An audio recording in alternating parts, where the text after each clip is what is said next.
Hey everyone, thank you again for joining us for another great webinar. This is part 2. Nick's not on yet, he'll jump on in a few seconds, but right now we've got Travis Tom, who's an incredibly great friend of ours. And today he's going to show us Facebook hacks. I've introduced Travis a ton of times. The best way I like introducing him is like this. When I talk to Facebook about Travis, they always say, oh, that brilliant guy that does real estate and Facebook. Yeah, we love that guy. Bring him anytime. So that's Travis. That's the guy I'm talking about. Travis, you want to introduce yourself while I bring on Nick? Thank you, Tristan. That's super kind. So I'm Travis Tom, and I am the founder of Elevated RM. Hey, Nick. What's up? Hey. Sorry, I was at my day job, which was selling houses. Right. Yeah, gotta close them. Sorry, guys. What's up? We started. He's introducing himself. Just a quick intro. Yeah, I'm Travis Tom, founder of Elevated REM. We run Facebook marketing campaigns, and I'm a Facebook ad strategist, and we also own a single property website company as well. Right. So today we wanted to cover 3 rules of thumb and 5 ad hacks that every real estate should know. And the 3 rules of thumb, essentially, there's lots of different rules of thumb when it comes to Facebook advertising, and the different things in play there. Some of these are going to focus on lead ads, and some of them are going to be a combination of other types of campaigns. Hold on. Can everyone see you right? Yeah, dude, you got the best reception on earth right now. It's beautiful. Perfect. So somebody asked, is this going to be recorded? Yes, we're going to be recorded. All right. If I had the best reception, can you guys hear my cat meowing outside? We can. Okay. We can. Of all the things to happen, let him in so he doesn't just keep annoying me. Hold on. Oh, poor kitty cat. Travis, I don't appreciate this cruelty to animals, Travis. I really don't. Isn't it an indoor? Don't you live in the desert? That cat should always be in. Wait a minute. That's not a cat. That's a coyote. It's Don't let that coyote in. But we digress. Okay. Perfect. All right, let's go ahead and dive in here. All right, so 3 rules of thumb. So one of the biggest things that we see is that a lot of people get a little kind of antsy when they first launch their campaign, and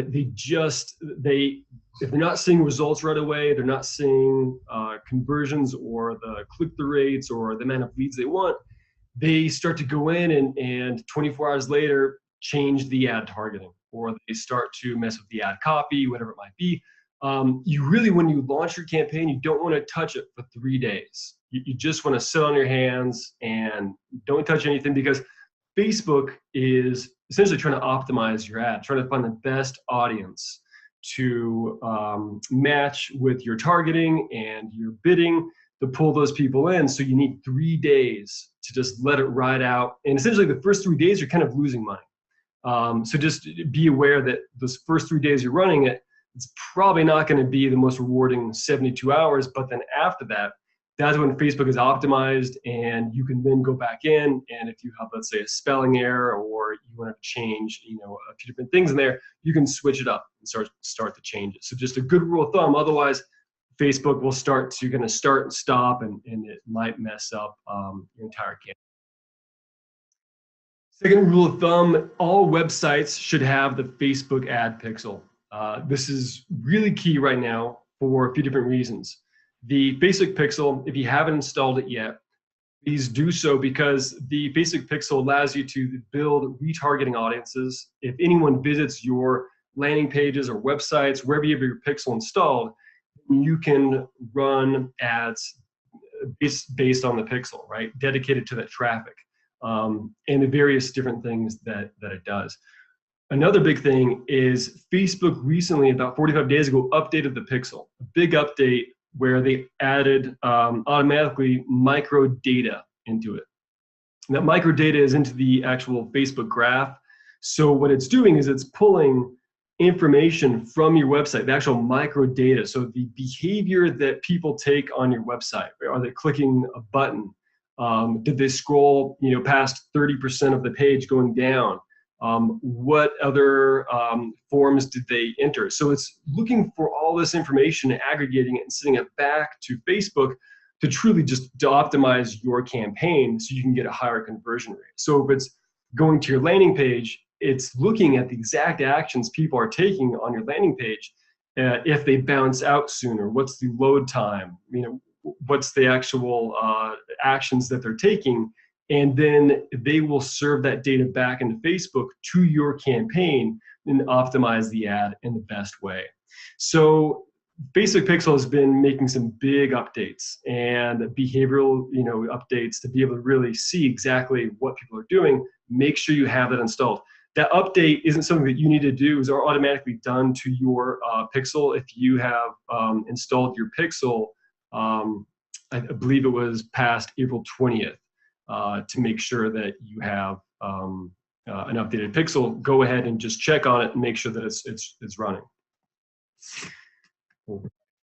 Now, the third one, 8,000 impressions. You need to wait until your ad has reached 8,000 impressions before scaling your ad. And what I mean by that is a lot of people, they will start to run an ad campaign, let's say a Facebook lead ad, where they're generating leads and they're spending $5 to $7 a day. And then now, they've had maybe 1,000 or 2,000 impressions, and they say, you know what, I've gotten about 25, 30 leads. I want to get more. I'm going to spend more money on it. Well, if you start to then increase that budget too soon, if you go from $7 a day to $25 a day, but you've only had maybe 2,000 impressions, then Facebook doesn't have enough data. Doesn't have enough data to really optimize your campaign, and it could just go the completely different direction, right? They're trying to find the best prospects in your audience that are going to take the specific actions that you have optimized your ad to take. Let's say for a Facebook lead ad form, for them to fill it out, right? So Travis? Yes, please. In regards to that, are you saying that we need to wait up until we get about 8,000 or over 8,000 so that we have a better reach only, or what else does this do? So what this does is better, not just better reach, but just a better campaign, because Facebook doesn't have enough data. It's still unstable. So below 8,000, the data that it's pulling in is still pretty unstable. So if you start to add more money to it, you're placing a bet on an audience that may not be completely proven yet. And then they'll start to really push out the reach further, faster, to an audience that hasn't necessarily proved itself just yet within that. But past 8 impressions, then they'll say, all right, we found the perfect audience for you, the right prospects exactly for your ad campaign. And then now go ahead and spend and scale your ad to at $25 or $50, whatever it might be. Got it. So then once we hit 8,000 and we run the whole campaign and it's awesome, we can then go and turn around and have a lookalike audience, right, after this? Because this one did really well. Right. If this audience did really well, then you can, there's certain things you can do, let's say with the people that visited that specific lead ad for this campaign, then you can create a custom audience from people that have interacted with that lead ad, that have opened it or opened it and gone through, and then you can create a custom audience from there, and then possibly then a lookalike audience on top of that. Cool. Right. Now we've gotten that out of the way. 5 ad hacks. All right, so this one is covering geofencing. And geofencing is essentially dropping a pin, and inside of Facebook in the ad manager, right, in the actual ad. You can drop a pin inside a certain location and then target that audience. So a specific actual property address and drop a pin. and then start to develop a campaign around people they're going to be. So this would be, let's say, target leads based on their geographic behavior. So it might be open houses. It might be new construction developments, and we've done that recently where there's a new construction development of, let's say that you have 700 homes or 1,000 plus homes being built in there. It's under construction. There's some model homes. There's traffic, right? There's actual real people, traffic being driven around inside of these developments that they're looking at these homes. You can take the property address of one of these homes or the development, drop a pin on top of it in Facebook ad targeting, and then get about a 1 mile radius and then start to segment the audience. People that are interested in buying new homes, buying a house, people that have looked at Zillow, that are likely to move, and that may be within a certain income range. Those are behavioral habits. Then based on their actual geographic behavior, you're geofencing and kind of circling around them to then actually target and serve up an ad. So once they drive through that development, Facebook is using their geolocation based on their mobile phone and tagging them. So then later on, maybe they go home, they jump on the couch, they open up the phone, then they'll see your ad for, hey, looking for a new home, download the list of all the new construction homes available in your area in this price range. Same thing with the home improvement, right? Some homeowners might be getting their house ready to sell and they want to do some new painting, some curb appeal and spruce up the house. Or they might, be new hardwood floors, whatever it might be. You can target people going to Home Depot that are homeowners and their behavioral habits. So how you would do that is you would... Travis, can I make a comment? Please. So the geo targeting, is that what it is? What's it called? Geofencing. Geofencing. I mean, I find that those are fantastic for just solds, but if you're really consistent with that, like you drop a pin, on a home in an area that you want to farm and then go out like a mile or two, and you target that area consistently with your new listings, your just sold, blogs or just information or videos, whatever the case may be, and you just continuously farm that area on Facebook, it's going to really pay off. I mean, that stuff's just, you're just going to be top of mind all the time for that neighborhood. Exactly. And then there's a few different ways to do it, right? There's people that are traveling through the area, or people that have recently been through the area, or people that live in the area. So it depends on how you're doing it. But for like Nick, your strategy, like open houses, those kind of things, it's a great way to do it if you tag people that recently are going through the area as well, right? Based on their habits there. So this kind of gives you a small breakdown of what that would look like there. Travis, before you go on, somebody has a question here. Please. More of a comment / question.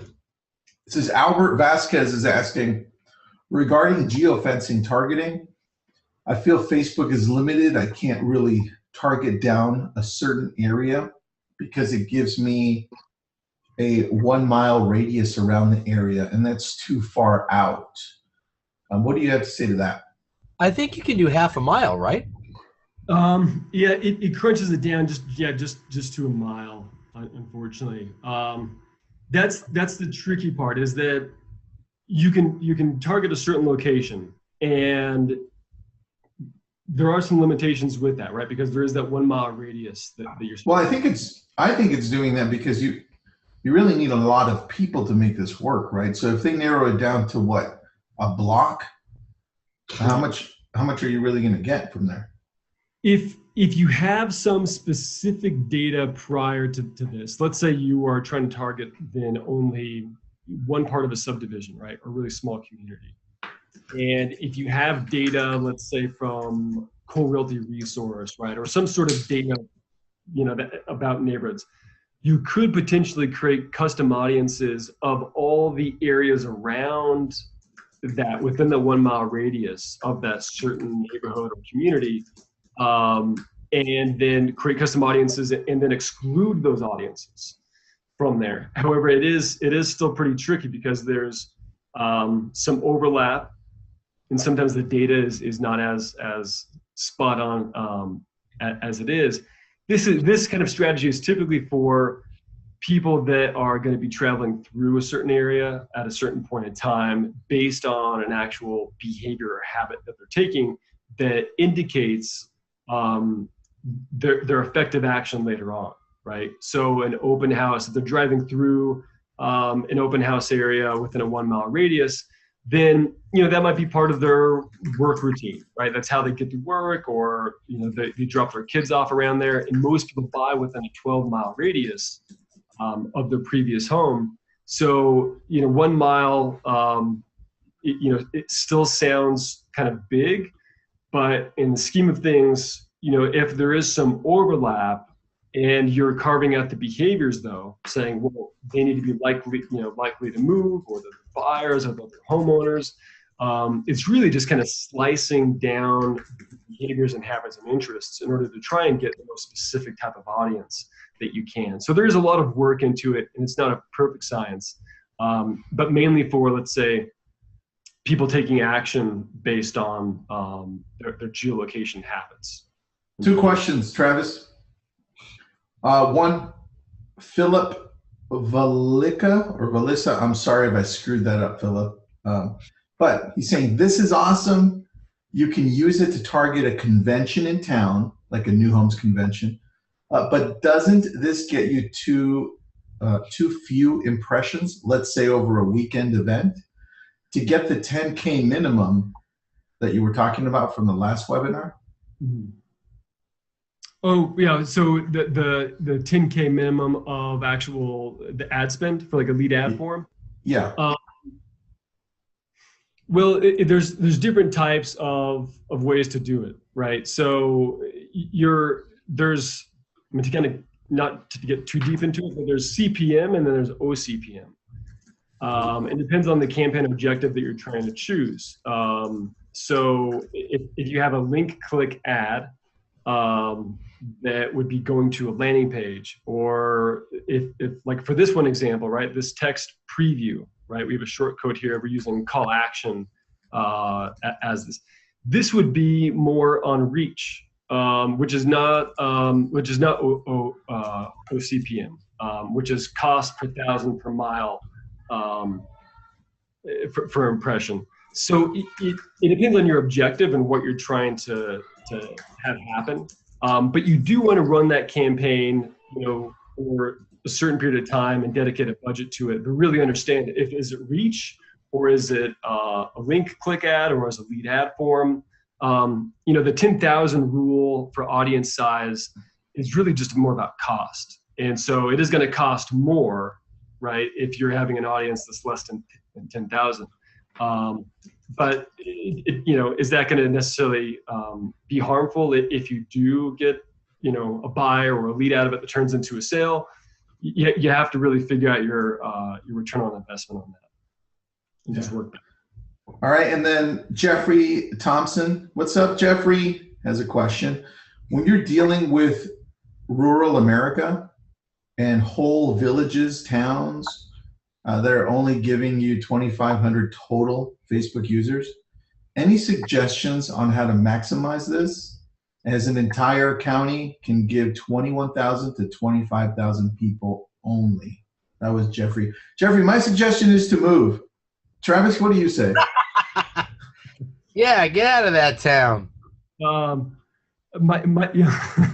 My suggestion would be to be creative with your marketing objective. So I would look at reach as a marketing objective. So when you start a campaign, when I say marketing objective, when you start a campaign in Facebook in your ad manager, you have choices for your actual objectives. You have brand awareness, you have reach, and then you have traffic, video views, lead generation, right, which are Facebook lead ad forms, and then conversions. Well, reach is going to be based on more getting you the most amount of views, most amount of impressions. So that, that's going to be more optimized for people actually to see what you're doing. So you may want to have some sort of text code or call to action in the actual ad because you're getting more impressions, right? You're getting more people to see it, not necessarily clicking on it. Ideally, they also will click on it, but it may not be optimized for that. But at least you can target that small area and get the most amount of impressions pretty quickly.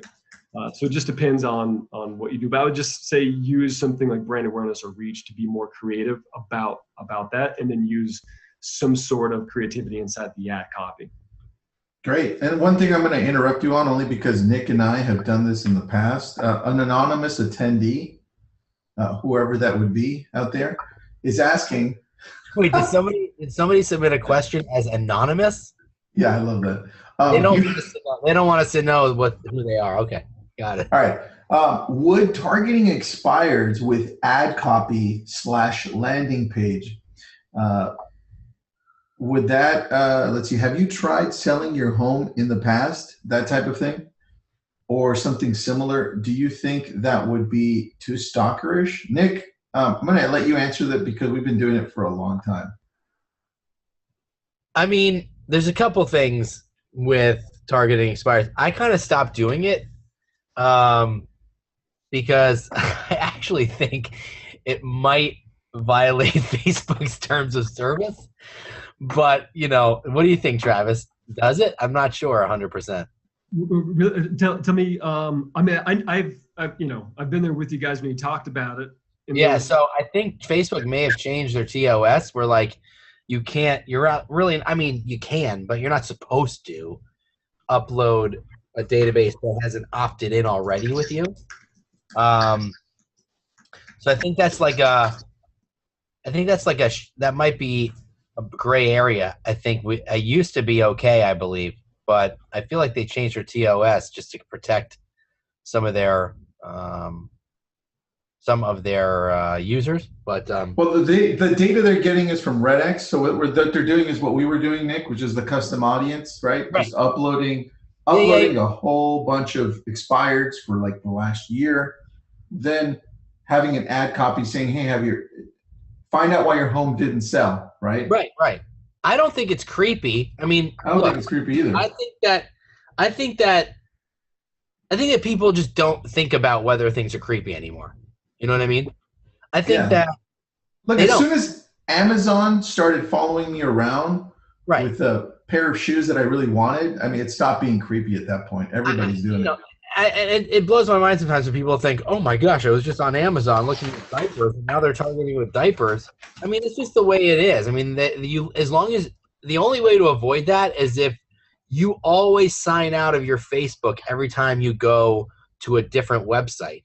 As long as your Facebook is open, which it is all day, everybody's Facebook's open all day, you're searching. That's why I think, Travis, correct me if I'm wrong, that's why Facebook knows whether or not you're likely to move, right? Because if your Facebook is open and you're searching for homes on another website, it knows that, correct? Exactly, you're right. It listens to your phone conversations. It listens to your actual conversations via Messenger. I got you. Yeah, that too. Yeah, it reads your conversations via Messenger. It knows your browsing habits, things that you're looking at in Facebook. So it's, and that's the part of the Facebook algorithm, right? Which is BEAR, bidding, effective action, and relevancy. The effective action part is really understanding what is the next effective action these people are going to take in the process in Facebook, right? Are they looking for a house? Or are they going to buy on that? So, to answer that Anonymous's question, is it creepy? Well, I think we have to look at the world today and say that the most annoying thing to most people inside of the web is an ad that's not relevant to them. That's true. That's annoying. People hate that more than they actually hate advertising. So an ad hyper-relevant to them is going to be something that they go, oh, wow, that's right. I was actually thinking about going to Fiji, right? Whatever it might be. So to answer your question, that's a great question for Nick and Tristan because they've done it a lot of times. But no, I don't think it's creepy. All right, Blockbuster B-backs. So this is a strategy that you can use with video ad retargeting views. So essentially what this is you're going to be running an ad, and Nick, I thought of you with this one. You did? Did the whole time. I am honored. So with this strategy, you're running a video, and you're ideally, this video is like a community video or market update or just listed property or just sold, whatever it might be. And video is huge right now. Facebook is loving video. You're going to be running a video campaign to a large target audience, to a large market. And it needs to be specific, either fall under some sort of buyer category or seller category. And then so, does your targeting, right, to be relevant to the audience. Now, after you're running this type of campaign, maybe it's gone for a week or 2 weeks, go back and then build a custom audience for people that have watched over 60 or 75% of the video. Ooh, that's a great idea. And if people have watched over 70 plus percent of the video, that means that they're interested, and that's kind of your KPI, right? That's your key point indicator that they are a prospect that's probably warm because they've watched all of it, they were interested, and they got to the end. So Travis, let me ask you a question. My last video that I ran, which was my community video, and I sponsored it, we had about 2,000 views through the sponsored post. So how do I find out who watched over 60% of it? Who is kind of tricky, but well, not who, but how do I tell Facebook to target those people? So you would create a custom audience in your ad manager, and you would then, it'll just tell me, it'll just target them, basically. Yeah, you could go to Facebook engagement, and then Facebook engagement will then open up to your business page. Then it has a library of videos you ran. Oh, okay, that's awesome. And then you choose then the video, and then you select did they watch 10% or 50%, 75 or more percent. That's amazing. Okay, great. And that's for Facebook posts, right, in your videos, and also then your actual video views.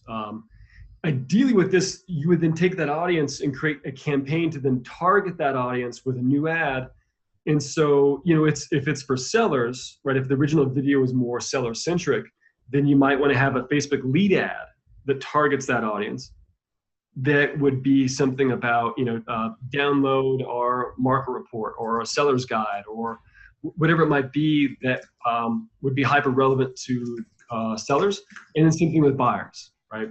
Same thing there. Great idea. There's a quick little thing about how you would do that under video views. That's how you would launch that campaign. I think we're going to give away these slides to everyone so they can have these little shortcut videos that would show them exactly what.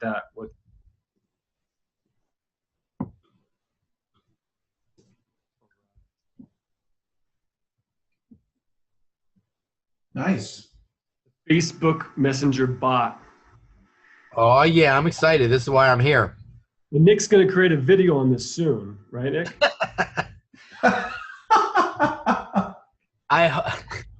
Well, now I clearly am.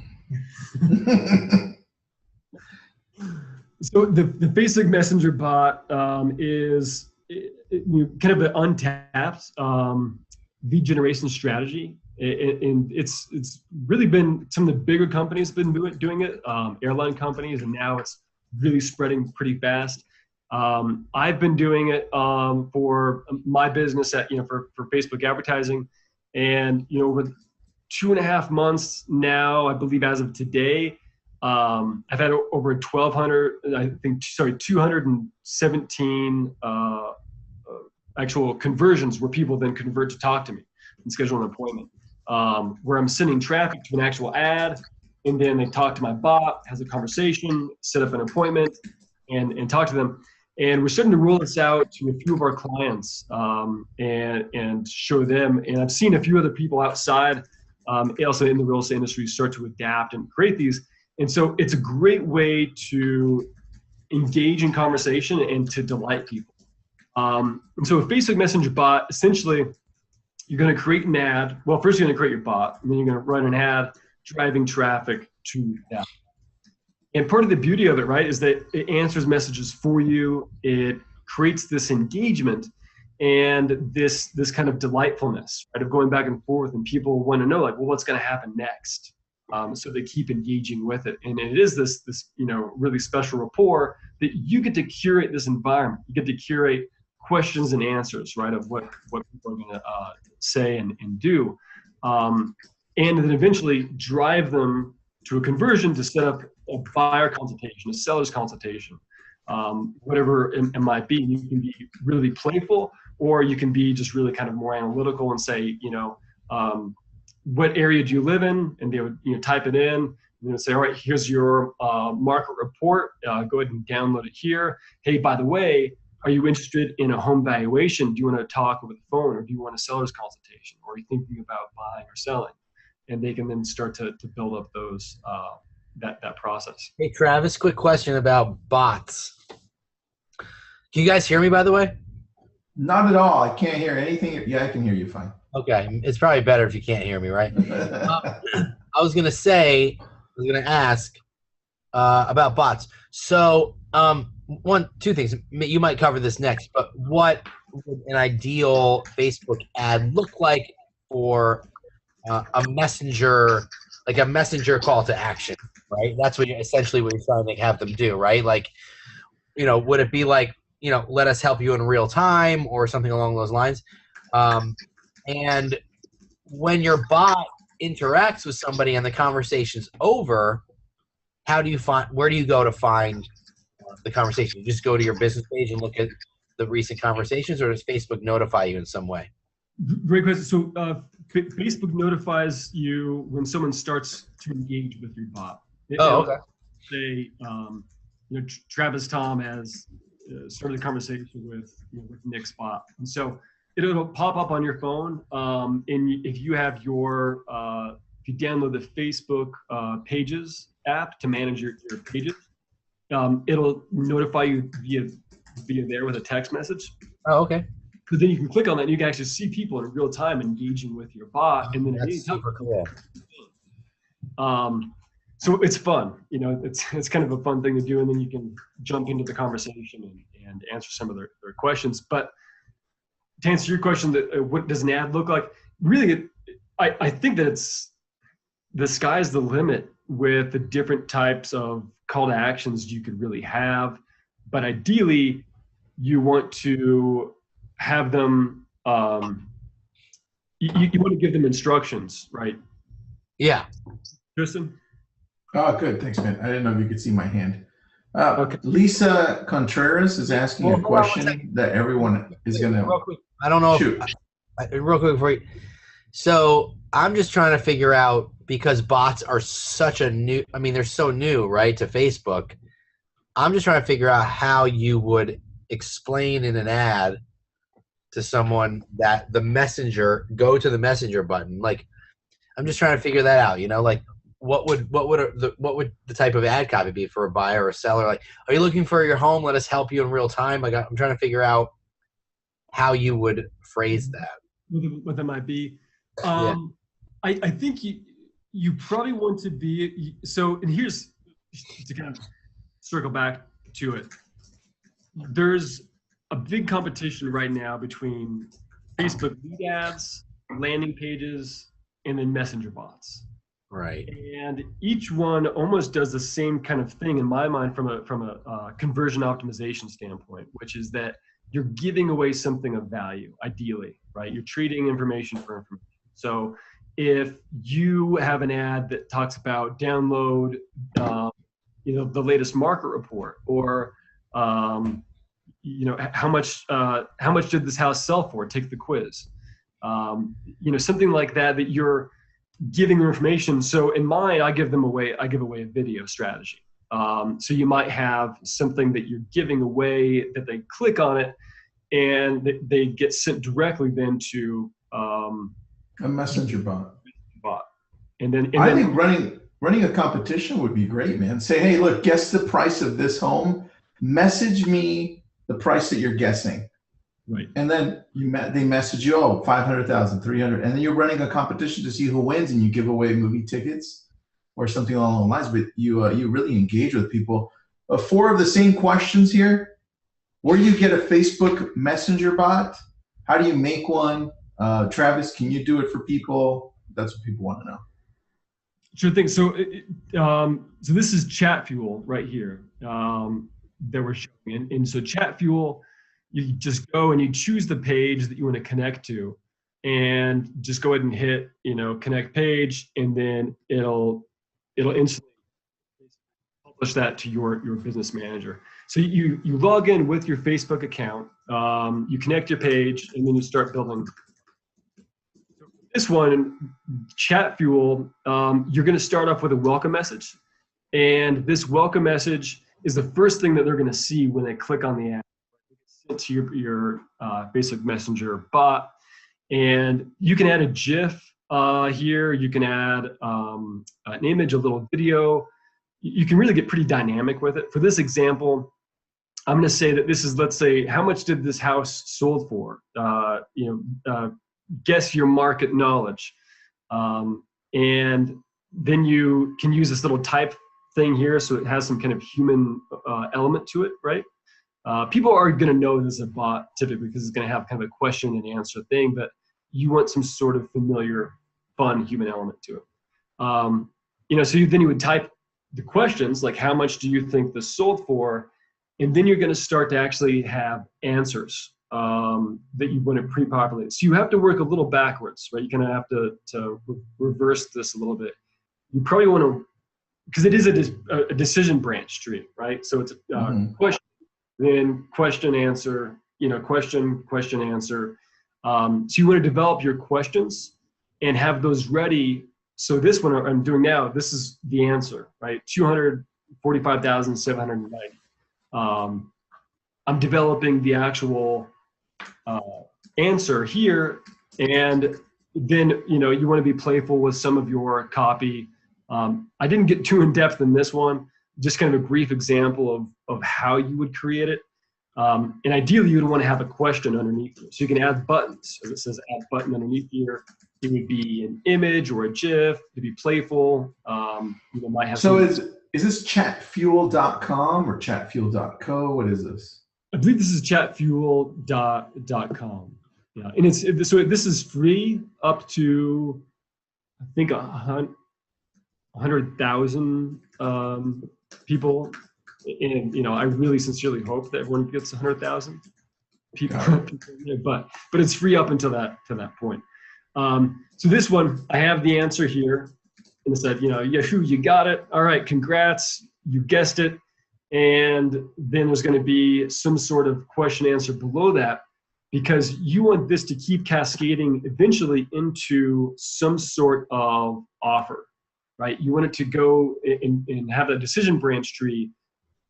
You're kind of getting them. It's almost like a mini funnel, right? You're getting them down, down, down until you can finally ask, hey, do you want a home valuation report? Would you like to schedule a buyer consultation? Whatever it might be. After you've promised what you've given them and built up a brief kind of Q&A qualifying question, then you can start to make some of these offers based on their behavioral habits, right, of what they've clicked on. It is a lot of time and work to build it, but it is worth it if you do it right. It's really worth it if you create some great back and forth kind of conversation piece that eventually gets people to convert. A lot of times people are just going to keep interacting with it and keep answering questions because it's fun, right? It's for the bot, can you add your face to it? Can you add an icon to it? Some people are asking. So in the bot, you can add, so there's text, gallery, if you see here, right? Image, all those things. You can add a little photo of yourself. In mine, a little photo of me kind of pops up. You can do a GIF of you, a GIF of someone else. In mine, I have several different GIFs of money being tossed in the air and a guy riding a pony. Maybe at one point.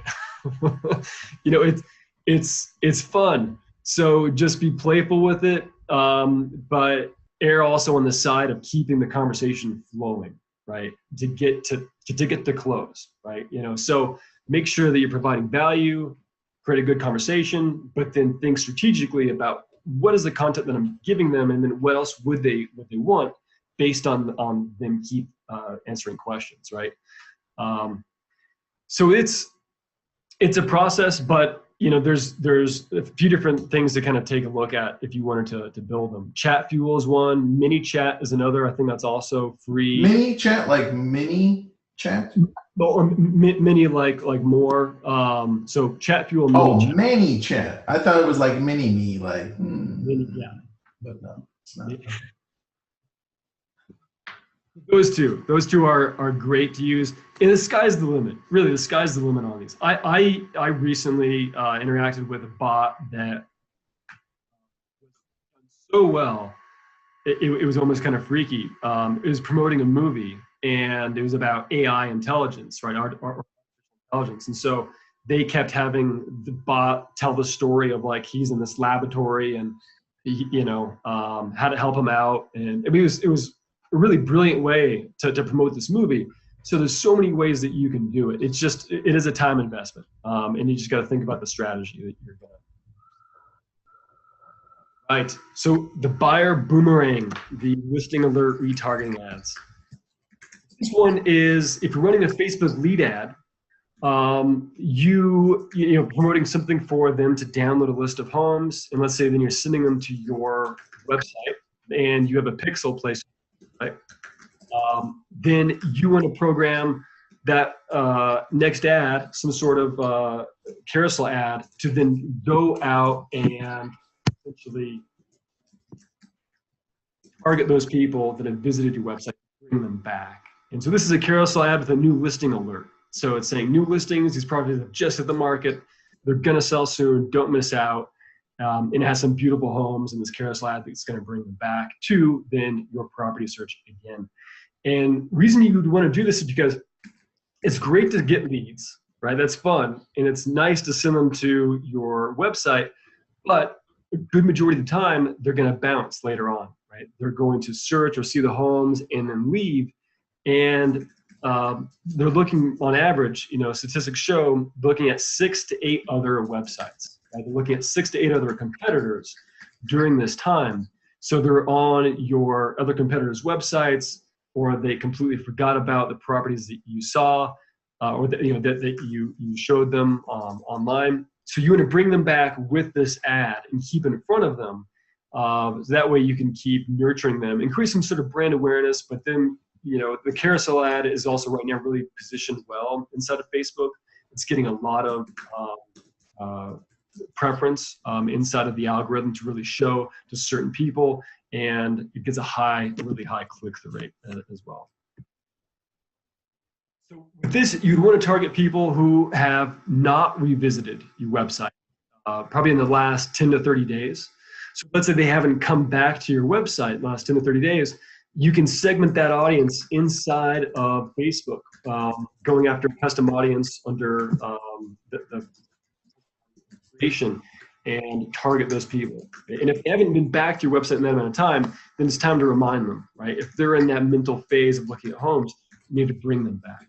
So you want to use a diverse group of images, architectural, interior, exterior, use a carousel ad, create ad copy that's exciting, that creates some sort of urgency, and then hyperlink that back to your search. Now, I talked about scaling in the beginning, where you said you want to make sure that you don't touch your ads for 3 days before you optimize and then scale. Same thing with 8,000 impressions and then scale. So this one, you really want to kind of ditch the drabs and skyrocket the successful ads and really boost, rocket boost ads. So what is scaling an ad? Essentially, it's looking at your ad's performance and understanding what ad is winning. And so that could be the number of leads, how many impressions, click-through rate, relevant score. There's a lot of things to pay attention to, but one of the key things is understanding part of the algorithm, right? So Facebook is going to look for if you've had about 15 to 25 results. So depending on what kind of ad objective it is, if it's link clicks or if it's conversions or if it's lead ads, then 15 to 25 results from that. And then a pretty high relevance score, and then having a reach of 8,000 impressions or more. And then that's when you can dedicate more money to scale the ad. So you can move from, let's say, $10 a day now to $15 or $20 a day, and then really start to push that up, because the algorithm has really tapped into the right prospects. If you start putting more money into it and it hasn't stabilized yet, the algorithm hasn't stabilized, then you're basically kind of betting on maybe the wrong crowd, right? You're saying, well, you know what, now I was targeting homeowners, or I was targeting people that I think are most likely to buy, but I know I need 8,000 impressions, but I scaled my ad from $10 to $25, but I'm only at 600 impressions. Well, now we're targeting a whole different group possibly, because you're spending money on that, and it's going to go the wrong direction. All right, let's see here. We have a question then while you're switching. Please. Tom Lundy's asking, regarding geo-targeting, can I target members of my Facebook HOA that are within the 1 mile diameter? That are just a part of the HOA? I'm thinking, I guess that's what I'm thinking. I guess that depends how big your development is, right? I don't see why you can't. Yeah. Yeah, If they live in that same community, you could target them. But if you're talking about just targeting people only on the HOA, that might be difficult without having a way to segment people that are not on the HOA. And it also depends on the number, right? It depends on the number of people. Oh, his question, he said, the question should be, can I target groups? His HOA group. HOA group. I don't know. I mean, I think that would be, I think you'd have to have a list.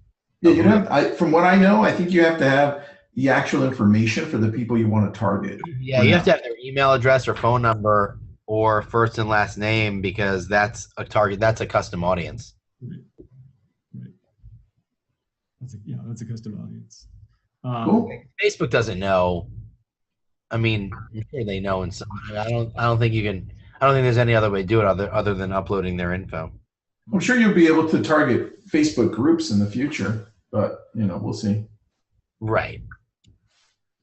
So have you seen this graph before inside of your ad manager? Yeah. Okay, so probably most people have when they're creating Facebook lead ads. And what you want to look for with this graph, right, really kind of how to decipher it, is if you have a slope, a nice slope about a 36-degree angle, where this ad, inside of this campaign, then it's telling you that the audience and the ad campaign is scalable, meaning that you can really take this from going $15 a day to maybe $30 to $50 a day, and really increase the amount of leads at the same CPA, at the same cost per acquisition, or similar. But if it starts to go flat, then it means your cost per click and your cost per lead acquisition is going to be higher. So that indicates a few different things, which is maybe that your audience is not really sustainable, right? The campaign isn't sustainable. You'll get some leads out of it, but it's not something you can really scale to really skyrocket the success of it. In that, if it is flat-lined or nearing flat-line, then you probably need to go in and take a look at your ad audience, and then your negative score and your positive score. So your negative feedback and positive feedback inside of the custom ad manager. If you start to receive negative feedback, meaning people are actually clicking on the ad and saying, hide this ad from me, that's an actual person telling Facebook to do that, then it creates a negative score and it penalizes your ad. So then Facebook is then going to penalize your relevant score, which is going to then actually hurt your cost per acquisition inside of your campaign. So those are things to take a look at. All right, that's it. I'm done. Oh, good. We have some questions here. Okay. All right, which is better, lifetime budget or per day budget? That's kind of it's a preference, personal preference, but I prefer daily budget because lifetime budget, I believe, if you, let's say you're running Facebook lead ads and you do a lifetime budget, well, then recently I saw this where someone was running a lifetime budget, but it was only spending $2.25 a day on their campaign. So their reach for that campaign was extremely low, and the campaign really wasn't doing anything, right? They weren't getting any results because you're basing it on lifetime. The benefits with lifetime, the only benefits I really see is going and changing the ad scheduling from saying, well, I want to target people from 9 p.m. to midnight, but no other days. Or I want to target people from 9 a.m. to 11 p.m. and then no one beyond that, right? So it's kind of a cost savings for that, but you need to make sure that you have enough budget in there in that lifetime to make sure that your daily spend is high enough to really actually achieve enough reach to generate enough leads. But I personally like daily more because it's a lot more flexible to play with. Yes. Right, you mentioned about the lifetime budget and the scheduling on when your posts are seen and not seen. But I think, I agree with a lot of what you just said. For me, I would love to be able to target commuters, right? So I'm in a big commuter area where people are on the train or the bus going from New Jersey to Manhattan, and between rush hour, 7 in the morning to 9 in the morning, and then 6 at night to 9 at night, because they're on their phones on the bus or the train. So that is a great time to target buyers and potential sellers. However, like you said, with a lifetime budget, you don't ever really know how far that reach is going, right? It's kind of limited, but for your strategy, it's perfect. Okay. So what do you have to spend for a lifetime budget? I mean, is that something you just is that kind of okay, $100, right? Let's say $100 and I just let it go until I stop it, basically? Well, so you would schedule the date out. You can schedule a date out and say, for 60 days, I only want to spend $500. Oh, I gotcha. Okay. But it depends then on the audience size. So the audience, you might have an audience size of 90,000, and you say, well, I'm going to do a lifetime budget of $120. And then Facebook will tell you, it'll say, sorry, we need you to spend $285 at a minimum to be able to run this campaign on a lifetime budget to this audience size. But even then, that still doesn't conquer some of the maybe manual bidding or, because Facebook has suggestions of what you should do if you're going to do a manual bid versus automatic. So it depends. If it's working with smaller audiences and smaller, then that's probably going to be easier to play with actual budgeting. Got it. All right, more questions here. They're coming in, man. 1, 2, 3. Is it true that if you create an audience in Ads Manager and then retrieve it in your boost, does that decrease your CPM? I'm sorry, say that again. So the question is from Mike Keston. Is it true that if you create an audience in Ads Manager and then retrieve it in your boost, does that decrease your CPM? What do you mean by retrieve it? I don't know. Well, we'll have him expand on it. Yeah, maybe you can expand on it. Yeah, I think he means that.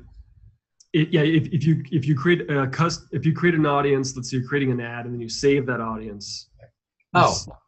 You save that audience like you're creating a normal ad, and then you go to boost a post on your Facebook page, and then you pull that from a drop-down menu of target audiences and use that as a so engagement. That would be an engagement, right? So if you were then to boost that post with that target audience, then that's an engagement marketing objective. Yes, he says, yes, it's a saved audience. That's what he says. Saved audience. Isn't that essentially what boosting is for? So you can just easily go to your saved audiences and just let it roll instead of going back into Ads Manager. You know, it's a shortcut. Right. It's a shortcut, but also from his question of lowering your CPM, so your cost per impression, right, is what that's for, cost per impression, per 1,000 impressions. Recently the game has kind of changed from engagement versus reach with Facebook and Facebook's algorithm, which is always kind of ever changing. But Facebook boosted posts are more engagement, right? Comments, shares, likes, those kind of things. Click-through rates, not so much. Lead ads, you can't do that with that, right? You can't get really sophisticated with it. But reach, you're probably going to have a lower CPM for reach than you would for that. But I don't have an actual test that I would say that it can answer that specifically. I think it depends on your audience and who's competing with you in that area, and how valuable that audience really is to some other advertiser. Travis, yes. Lots of questions, dude. I don't think we're going to get through all these. There's a crap load. One I am going to ask you, because I know a lot of people are thinking it, and that's this. Does Travis have a course that he teaches Facebook ad marketing? And if so, what's the information, price? What do you teach? Can you go over that, please? Sure. So I have right now private coaching clients, and I work as a consultant, a Facebook consultant, right? I consult, and we are. Tell us more. Right. That's exactly what it is. We're opening up a Facebook coaching group that goes over my strategies and those things. And I plan on opening that soon because I just don't have any more time for any more slots for private coaching. But the group coaching is going to have, lots of my training and weekly stuff in depth, really going in. What's your email address so I can email message everyone here? Sure. So Travis at leads to, it's the number 2, listing.com. So Travis at leads to listing.com. That's our other company, but that's my main email. Okay, it's Travis at leads to listing.com. If you need more info about Facebook marketing, right? Yes. All right, I just put that in there. I think that's a wrap, man. Nick, anything you want to add, man? There's a lot of stuff. I mean, we could talk about Facebook all day, right? We could go for another 3 hours because I think we just scratched the surface, man. Listen, going forward, I just think all our webinars are about Facebook. From now on, done. Only Facebook. All right. Well, look, I just think that it's really, you gotta stay on the pulse of Facebook, and they're continuously changing Ads Manager and all the new tools that they're rolling out to help us get business. And honestly, it's still the most inexpensive way to get business. There's no doubt about it. Most inexpensive way. I think people are asking, how much are you spending a day? I'm spending about $10 a day on average per ad. I've seen people spend more. I've seen people spend a little bit less. How long are you running your ads? About 7 days at a time. How about you guys? Yeah, I do about $7 to $10 a day for about 5 days for each ad, because I've noticed that after 4 or 5 days, my engagement goes way down. It just takes a nosedive. But I was gonna say that I feel that when you run an ad that's done well and done right, in terms of ad copy, the photo or the video, and who you're targeting, I feel like the leads are much better than they used to be with Facebook. I feel like they're not as good as like a Realtor.com lead, but they are getting really close. What do you think, Tristan? I think the better we get as agents in the tools that we use to qualify them That's true too. the better the lead becomes, because I'm looking at our lead response for some of these Facebook lead ads be as high as like 55%. That's a lead responding back, and whatever they say, yes, no, maybe, it doesn't matter, but we're keeping a track of it, and it's pretty high. I mean, what our portals are about 70%. That's catching up. We're only 15% away. Yeah, I would have to say that a big part of that for everyone that's watching is offline nurturing and online nurturing. Being text message follow up and video. I know Nick, you've been doing a lot of that kind of automation and having that follow up process, which is really key for ad retargeting too. Brand awareness, because a lot of these prospects, they're qualified but they're not ready to buy and act right now. And email goes only so far, so messaging and ads, retargeting ads, keeping them going out for weeks and months is really important. Awesome. All right, guys, one other thing I want to touch on is, for those of you who missed part 1, which was 2 hours long, this one was only an hour. Part 1 is on labcodeagents.com. We put all of our webinars on labcodeagents.com.